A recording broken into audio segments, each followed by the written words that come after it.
कहा गया है कि 3 दिन के, नहीं तो आपको निलंबित कर दिया जाएगा। बिल्कुल, देखिए हम तस्वीर में भी देख पा रहे थे सिद्धार्थ कि किस तरीके से बच्चे जो हैं मानसिक रूप से, शारीरिक रूप से एकदम बीमार होते जा रहे हैं, रोगी बनते जा रहे हैं। लेकिन खबरें ये भी आई और इस बात को भी लेकर के कि माता पिता इन्हें जंजीरों में बांध करके रखते हैं।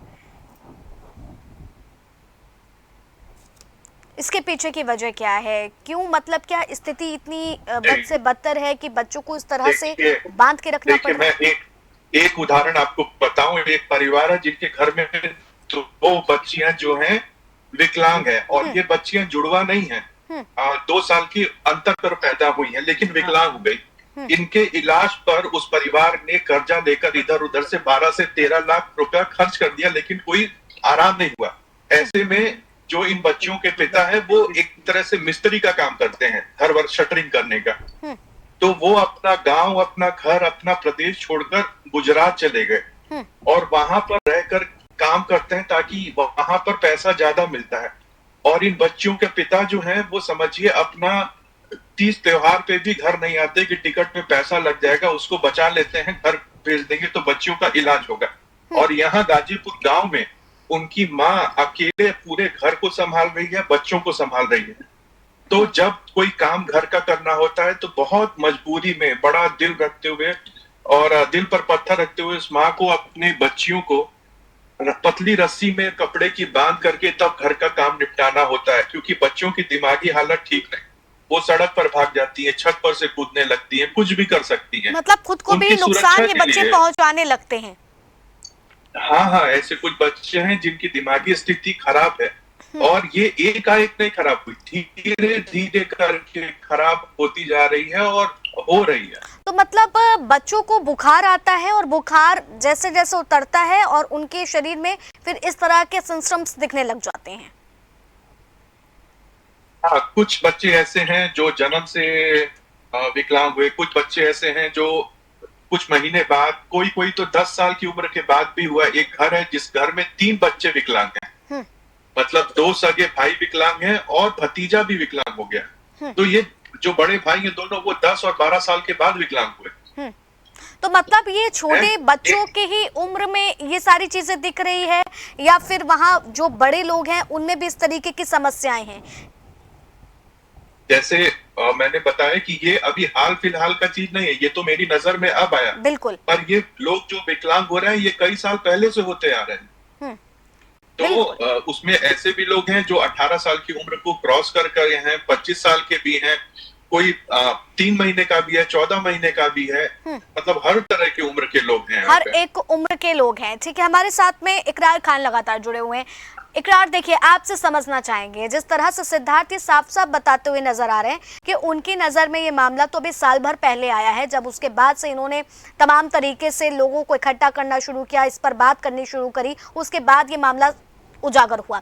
लेकिन क्या इतने समय से वहां पर ये समस्याएं जो बनी हुई हैं, क्या वहां आशा वर्कर्स नहीं पहुंचती थी, जिनकी एक जिम्मेदारी होती है कि उन बच्चों को जो है समय समय पर ड्रॉप पिलाया जाए, पोलियो ड्रॉप पिलाया जाए? WHO की तरफ से हर जगह एक स्वास्थ्य कैंप का लगते हैं, क्या उस गांव में कोई भी ऐसी व्यवस्थाएं नहीं की गई कि उन तक ये सारी सुविधाएं पहुंची?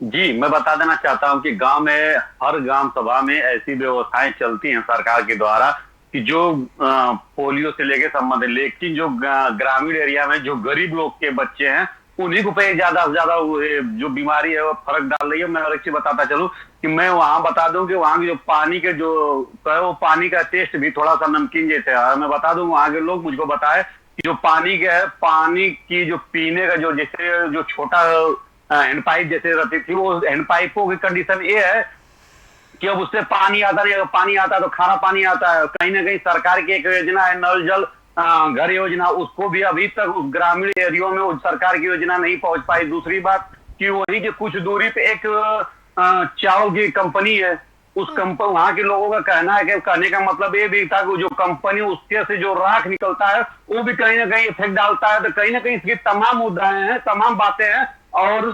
जितने लोगों के बच्चे अगर ऐसी कंडीशन में आए, उनकी मानसिक क्षमता संतुलन या मानसिक स्थिति खराब हुई तो कहीं ना कहीं वो गरीब वर्ग के लोग हैं जो अपनी बातें कहीं नहीं कह पाते, नहीं कही जा सकते, और कहीं ना कहीं जो जनपद के प्रतिनिधि हो चाहे वो किसी भी पार्टी को, कम से कम उनको ये देखना चाहिए कि आखिर में गाजीपुर के ऐसे 12 से 15 गांव में ही ऐसा क्यों हो रहा है। कहीं ना कहीं कुछ ऐसी कमियां हैं जो हम आप पकड़ नहीं पा रहे। इसके लिए मेडिकल की एक टीम गठित करनी चाहिए। उसके गठित करने के बाद कहीं ना कहीं उस पर देखना चाहिए कि आखिर में जो ये लक्षण पैदा हो रहे हैं वो लक्षण पैदा कहाँ से हो रहे हैं, इनका क्या कारण, तभी उसका सही ढंग से इलाज हो पाएगा, उसका सही ढंग से हो। नहीं तो आने वाले भविष्य में कहीं संख्या अगर 43 की है तो कहीं ना कहीं 143 की भी संख्या हो जाएगी। मैं एक और दावा कर रहा हूँ कि अगर सही ढंग से उसको सर्वे कराया जाएगा तो इसकी संख्या और बढ़ने की उम्मीद है और बढ़ेगी भी। लेकिन जिला स्तर से, जिला अधिकारी के माध्यम से युद्ध स्तर पे काम किया जा रहा है, लेकिन कहीं ना कहीं इस रोग का इलाज का सही ढंग से पता लगाने की जरूरत है कि आखिर में अगर ये चीजें आ रही है तो कारण, इसकी मेन कारण क्या है, या कंपनी कारण है या जो पानी के खारा पानी के कारण। देखिए इकरार, इस खबर को संज्ञान में आए हुए अगर मैं बात करूं तो 2 से 3 दिन का वक्त हो चुका है। तमाम मीडिया के प्लेटफॉर्म पर ये खबरें चल रही हैं। जिस तरह से सिद्धार्थ लगातार हर एक के पास पहुंचा रहे हैं, उन तक ये खबर पहुंचा रहे हैं कि इस पर संज्ञान लिया जाए, जागरूकता अभियान भी चला रहे हैं, तो क्या अभी 2 से 3 दिन का वक्त बीत चुका है? क्या उन इलाकों में मेडिकल स्कैम की व्यवस्था कराई गई है? उन बच्चों की जांच हो पा रही है सही तरीके से? क्या इस तरीके की व्यवस्थाएं वहां पर देखने को मिली आपको? जी, मैं बता दूं कि मैं उस गांव में 2 बार जा चुका हूं, लेकिन मेरे वहां के लोगों से मैं पूछने पे मुझे जानकारी हुई कि मेडिकल की टीम एक बार आई, जांच की, उसके बाद उन्होंने आज सुबह तड़के में कम से कम कुछ बच्चों को वहां से एम्बुलेंस जाती है उनके दरवाजे घर, वहां से एम्बुलेंस लेके आके मेडिकल कॉलेज में उनकी जांच प्रक्रिया जो भी सिस्टम में चल रही है। कहीं ना कहीं जो सिद्धार्थ राय है, जो समाज सेवी, उनकी एक बहुत नेक पहल है गरीब बच्चों के लिए, गरीब परिवार के लिए। एक जिसे सहारा नहीं होता है, गाँव में बोलते हैं कि मेरे लिए सहारा, तो कहीं ना कहीं सिद्धार्थ राय उन बच्चों के लिए एक सहारा बन के निकले हैं। और कहीं ना कहीं सिद्धार्थ राय की इतनी चलने की कंडीशन है, यहाँ आज मीडिया भी वहां पहुंची है, तो कहीं ना कहीं उसका सिद्धार्थ राय को धन्यवाद देना चाहिए कि ऐसे गरीब बच्चों के लिए वो इतना कर रहे हैं। और कहीं ना कहीं शासन प्रशासन को, यहाँ के जिम्मेदार राजनेता को भी ये चीज चाहिए कि अगर एक समाज से भी इतना दूसरे के बच्चों, गरीब बच्चों के लिए चल सकता है तो आपके पास में पावर है, आपके पास में सरकार की सत्ता है, सरकार की क्षमता है, आप सरकार में अपनी बात रख सकते हैं। कहीं ना कहीं उनको भी आगे आके इस बिल्कुल इकरार। देखिए सिद्धार्थ, आपसे भी मैं इस बात को समझना चाहूंगी कि आज के समय जिस तरह से हम विकास की तरफ इतनी तेजी से बढ़ रहे हैं, हम शहरों का विकास, गांव का विकास कर रहे हैं, गांव तक तमाम बिजली से लेकर के हर एक सुविधा पहुंच रही है, लेकिन जब आप इन बच्चों से मिले तो क्या ये आपने अनुभव किया कि अभी भी कुछ ये गाँव अछूते हैं जहाँ बच्चों के विकास से जुड़ी हुई कोई भी चीज, कोई भी सुविधा वहां तक उपलब्ध नहीं हो पा रही? मैडम देखिए, मुझे लगता है कि किसी की भी चीज का विकास करने के लिए या किसी की मदद करने के लिए कुर्सी का होना जरूरी नहीं है। आप जमीन पर भी बैठ करके उनकी समस्याओं को उजागर कर सकते हैं, मदद पहुंचा सकते हैं। लेकिन जरूरी क्या है? जब जरूरी है संवेदनशीलता। आपका संवेदनशील होना बहुत जरूरी है। आप गाड़ी में घूमते हुए, आजकल ट्रेंड चल गया है कि 10-10 गाड़ी लेकर के घूम रहे हैं तो हम बड़े नेता हैं ना। हमें याद करना चाहिए अपने इतिहास को कि कैसे हमारे पूर्व के नेताओं ने जमीन पर रह करके लोगों की मदद की, तरक्की की, तब आज देश का प्रगति हो रही है। तो संवेदनशील जब हम रहेंगे और दिल से लोगों की मदद करना चाहेंगे तो ऐसे लोग हमें जगह जगह नजर आएंगे। और अगर हम संवेदनशील रहेंगे ही नहीं, हमारे दिमाग में कुछ और रहेगा, मदद करने की भावना नहीं रहेगी, तो फिर कोई भी सरकार आए, कोई भी अधिकारी आए, कोई भी समाज सेवी आए, उसको ये सारी चीजें नजर नहीं आएंगी कभी भी। मैडम, अभी एक बच्ची का उदाहरण मैं आपको बताना चाहूंगा कि वो लड़की का दोष ये था, अभी 5 महीने पहले वो विकलांग हुई अपने पैरों से, और ये 3 भाई बहन थे।